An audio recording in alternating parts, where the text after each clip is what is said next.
नमस्कार विद्यार्थी मित्रांनो, स्वागत आहे तुमचं आजच्या नवीन व्हिडिओमध्ये. तर आज आपण 22 ऑक्टोबर 2024 च्या चालू घडामोडी पाहणार आहोत आणि यामध्ये आपण एकूण 10 प्रश्न आणि त्यांची महत्त्वाची माहिती पाहणार आहोत. तर मित्रांनो, तुम्हाला जर या व्हिडिओची पीडीएफ हवी असेल ना, तर व्हिडिओच्या डिस्क्रिप्शन बॉक्समध्ये आपल्या टेलिग्राम चॅनलची लिंक आहे. तेथे तुम्हाला सर्व व्हिडिओच्या पीडीएफ अगदी फ्रीमध्ये मिळतील. तर मित्रांनो, वेळ वाया न घालवता आपण या व्हिडिओला सुरुवात करूयात. तर या अगोदर आपण कालच्या चालू घडामोडी पाहून घेऊया. तर कालचा पहिला प्रश्न होता, इंटरनॅशनल सोलर अलायन्स असेंब्लीचे 7वे अधिवेशन कोठे होणार आहे? तर नवी दिल्लीमध्ये होणार आहे. पुढील प्रश्न होता, 9000 कसोटी धावा करणारा चौथा भारतीय कोण? तर विराट कोहली असणार आहे. तर यानंतर वरिष्ठ IPS अधिकारी अजय सिंह यांना कोणत्या राज्याचे DGP बनवण्यात आलेले आहे? तर झारखंड या. पुढील प्रश्न, राष्ट्रीय महिला आयोगाच्या नवीन अध्यक्षपदी कोणाची नियुक्ती करण्यात आली? तर विजया किशोर रहाटकर यांची नियुक्ती करण्यात आलेली आहे. तर पुढील प्रश्न होता, नुकत्याच जाहीर झालेल्या ग्लोबल हंगर इंडेक्स 2024 मध्ये भारताचा क्रमांक कोणता आहे? तर 105वा क्रमांक आहे. पुढील प्रश्न, सर्वोच्च न्यायालय नवी दिल्ली येथे स्थापित न्यायदेवीची नवीन मूर्ती तयार करण्यात आलेली आहे. तर त्या मूर्तीचे शिल्पकार कोण आहेत? तर विनोद गोस्वामी आहेत. कोण आहेत? विनोद गोस्वामी.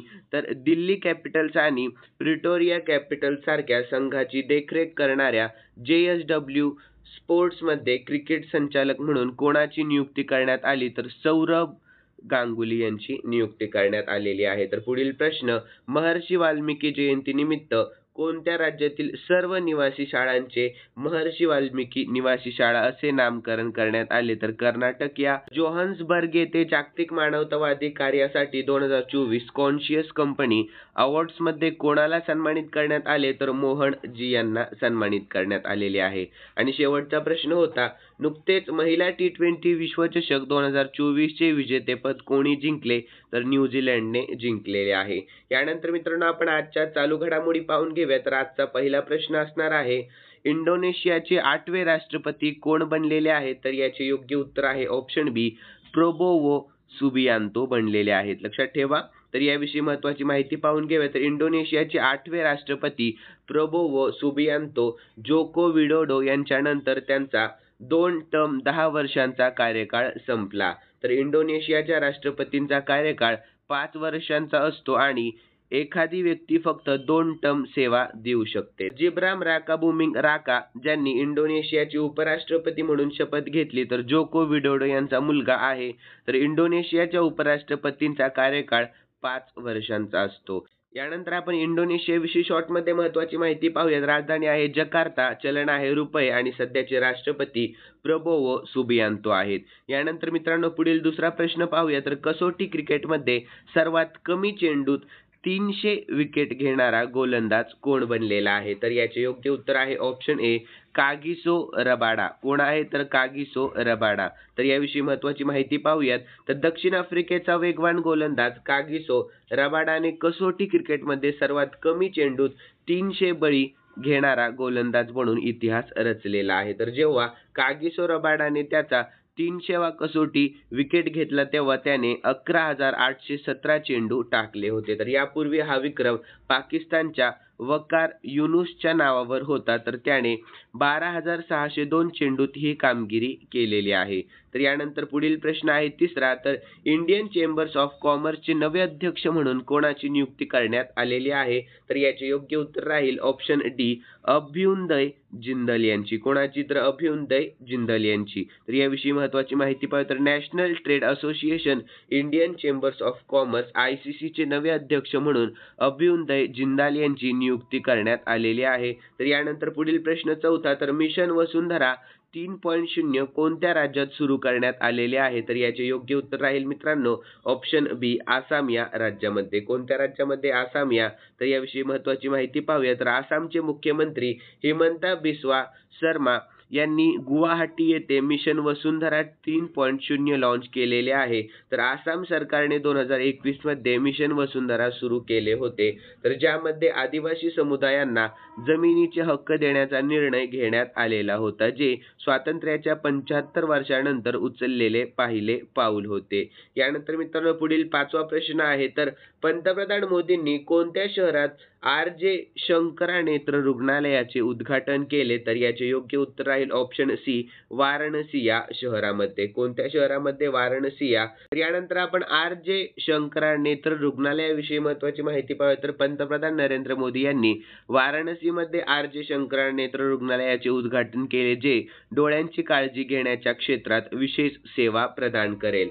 तर या रुग्णालयातून अत्याधुनिक नेत्र उपचार सेवा नागरिकांना उपलब्ध देखील होणार आहे. तर यानंतर मित्रांनो आपण भारतातील प्रमुख संग्रहालय देखील या ठिकाणी पाहून घेऊया. तर वैदिक 3D संग्रहालय वाराणसीमध्ये, देशातील पहिले हिंदी संग्रहालय वाराणसी आणि बंजारा विरासत संग्रहालय महाराष्ट्र वाशिममध्ये आहे, लक्षात ठेवा. यानंतर भारतातील पहिले सागरी संग्रहालय लोथल गुजरात, भारताचे पहिले संविधान संग्रहालय हरियाणा, भारतातील पहिले चंदन संग्रहालय कर्नाटक आणि भारतातील पहिले रेल्वे संग्रहालय दिल्लीमध्ये. यानंतर पुढील प्रश्न 6वा पाहूया. तर ऑक्टोबर 2024 मध्ये भारत तुर्की फ्रेंडशिप असोसिएशन म्हणजेच ITFA चे उद्घाटन कोठे झाले? तर याचे योग्य उत्तर राहील ऑप्शन सी, हैदराबादमध्ये झालेले आहे. कोठे? तर हैदराबादमध्ये. तर यानंतर आपण याविषयी महत्त्वाची माहिती पाहूया. तर भारत आणि तुर्कस्थान यांच्यातील आर्थिक, सांस्कृतिक, पर्यटन, विज्ञान आणि तंत्रज्ञान आणि शिक्षण क्षेत्रात सहकार्याला प्रोत्साहन देण्याच्या उद्देशाने ऑक्टोबर 2024 मध्ये हैदराबाद येथे इंडिया तुर्की फ्रेंडशिप असोसिएशन म्हणजेच ITFA चे उद्घाटन करण्यात आलेले आहे. यानंतर पुढील प्रश्न आहे 7वा. तर भारत आणि कोणत्या देशाने द्विपक्षीय नौदल सराव नसीम अल बहर आयोजित केलेला आहे? तर याचे योग्य उत्तर आहे ऑप्शन ए, ओमानिया. तर याविषयी आपण महत्त्वाची माहिती पाहूया. तर भारतीय नौदल आणि ओमानच्या रॉयल नेव्ही दरम्यान सागरी सराव नसीम अल बहर 13 ते 18 ऑक्टोबर 2024 या कालावधीत गोव्याच्या किनारपट्टीवर ओमानच्या रॉयल नेव्ही जहाज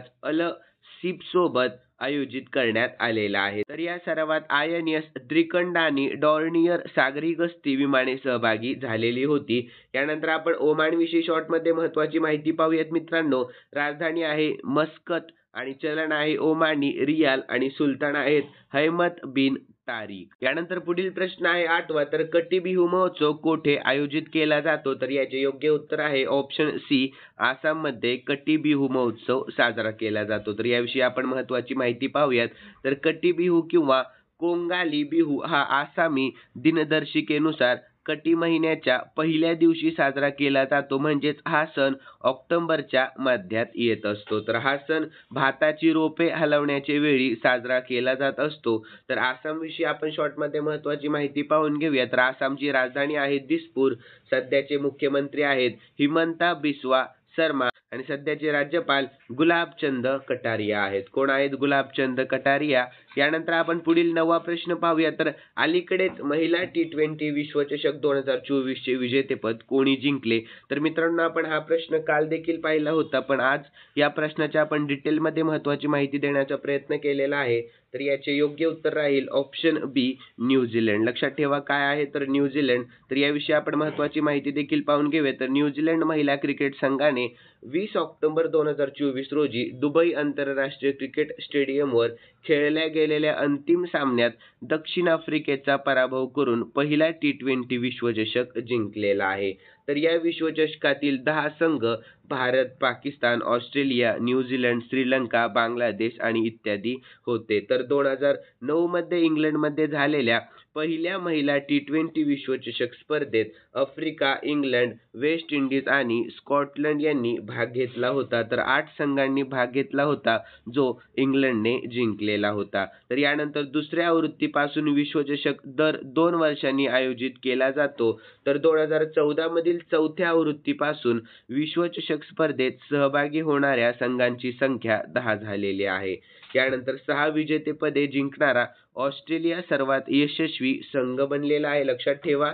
यानंतर आपण 9वा ICC महिला T20 विश्वचषक 2024 विषयी शॉर्टमध्ये महत्त्वाची माहिती पाहून घेऊयात. तर आयोजन स्थळ होते 3 ते 20 ऑक्टोबर संयुक्त अरब अमिरातीमध्ये आणि आवृत्ती 9वी होती हेही लक्षात ठेवा.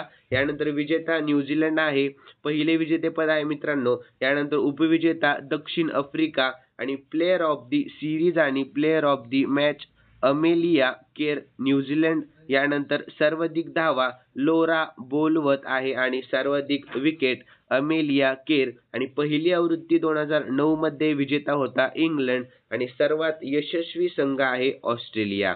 यानंतर मित्रांनो प्रश्न आहे 10वा आणि शेवटचा प्रश्न पाहतोय आपण. तर प्रश्न असा आहे, वैश्विक बहुआयामी गरिबी निर्देशांक 2024 मध्ये अत्यंत गरिबांच्या संख्येत कोणता देश अव्वल आहे? तर याचे योग्य उत्तर आहे ऑप्शन बी भारत देश. तर याविषयी आपण महत्त्वाची माहिती पाहूया. तर जागतिक बहुआयामी दारिद्र्य निर्देशांकद्वारे जारी केलेला डेटा सांगतो की संपूर्ण जगात भारतात सर्वाधिक गरीब लोक आहेत. तर जागतिक बहुआयामी गरिबी निर्देशांक अहवाल संयुक्त राष्ट्र विकास कार्यक्रम आणि ऑक्सफर्ड गरिबी आणि मानव विकास उपक्रम या 2 संस्थांनी संयुक्तपणे प्रकाशित केलेला आहे. लक्षात ठेवा. तर अव्वल 5 देश आपण पाहून घेऊया. तर पहिला आहे भारत देश, दुसरा आहे पाकिस्तान, तिसरा इथिओपिया आणि चौथा नायजेरिया आणि पाचवा आहे काँगोचे लोकशाही प्रजासत्ताक. यानंतर मित्रांनो खालील प्रश्न मी स्पेशली तुमच्यासाठी ठेवलेला आहे आणि हा प्रश्न आपण कालच्या चालू घडामोडीमध्ये पाहिला होता. ज्यांनी कालचा व्हिडिओ पाहिलेला असेल त्यांना नक्कीच या प्रश्नाचे उत्तर येईल अशी मी अपेक्षा करतो. तर राष्ट्रीय महिला आयोगाच्या नवीन अध्यक्षपदी कोणाची नियुक्ती करण्यात आलेली आहे? तर याचे योग्य उत्तर तुम्हाला कमेंट बॉक्समध्ये सांगण्याचा प्रयत्न करायचा आहे मित्रांनो. ज्यांना उत्तर येत असेल त्यांनी प्लीज कमेंट बॉक्समध्ये उत्तर सांगण्याचा प्रयत्न करत जा. आणि जर तुम्हाला आजचा व्हिडिओ आवडलेला असेल तर नक्कीच या व्हिडिओला लाईक करा आणि सबस्क्राईब करायला अजिबात विसरू नका. तर चला मित्रांनो भेटूयात नवीन व्हिडिओमध्ये. धन्यवाद.